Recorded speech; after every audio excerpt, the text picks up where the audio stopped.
ಒಂದು ಬಡ ಕುಟುಂಬದ ಅಡುಗೆ ಮನೆಯಲ್ಲಿ ಆ ದಿನ ಖಾಲಿ ಪ್ಲೇಟ್ಗಳು ಮಾತ್ರ ಇತ್ತು. ಅನ್ನವಿಲ್ಲ, ಹಣವಿಲ್ಲ, ಕಣ್ಣೀರು ಮಾತ್ರ. ಮಕ್ಕಳ ಹಸಿವಿನ ಕೂಗು ತಾಯಿಯ ಹೃದಯವನ್ನು ಕತ್ತರಿಸುತ್ತಿತ್ತು.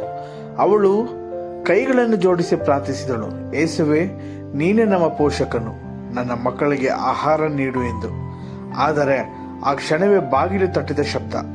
ನೆರೆಮನೆಯೊಬ್ಬರು ಬಟ್ಟಲಿನಲ್ಲಿ ಬಿಸಿ ಅನ್ನ, ತರಕಾರಿ, ಹಣ್ಣುಗಳನ್ನು ತಂದರು. ಮತ್ತೊಬ್ಬರು ಹಣ್ಣು ಹಂಚಿದರು. ತಾಯಿಯ ಕಣ್ಣು ತುಂಬ ಕಣ್ಣೀರು ಹರಿದು ಬಂತು. ಏಸು ನಮ್ಮ ಪ್ರಾರ್ಥನೆಗೆ ಉತ್ತರ ಕೊಟ್ಟಿದ್ದಾರೆ ಎಂದುಕೊಂಡಳು. ಆ ಖಾಲಿ ಪ್ಲೇಟ್ಗಳು ದೇವರ ಕೃಪೆಯಿಂದ ತುಂಬಿದವು. ಮಕ್ಕಳು ಸಂತೋಷದಿಂದ ಊಟ ಮಾಡಿದರು. ಆ ದಿನದಿಂದ ಆ ಕುಟುಂಬ ಸದಾ ನೆನೆಸಿಕೊಳ್ಳುತ್ತಿತ್ತು, ಮಾನವರು ಕೈ ಬಿಟ್ಟರೂ ದೇವರು ಕೈ ಬಿಡುವುದಿಲ್ಲ. ಸ್ನೇಹಿತರೆ, ನಿಮ್ಮ ಪ್ಲೇಟು ಖಾಲಿ ಅನಿಸಿದರೂ ಕ್ರಿಸ್ತನಲ್ಲಿ ನಿಮ್ಮ ಭರವಸೆ ಖಾಲಿಯಲ್ಲ.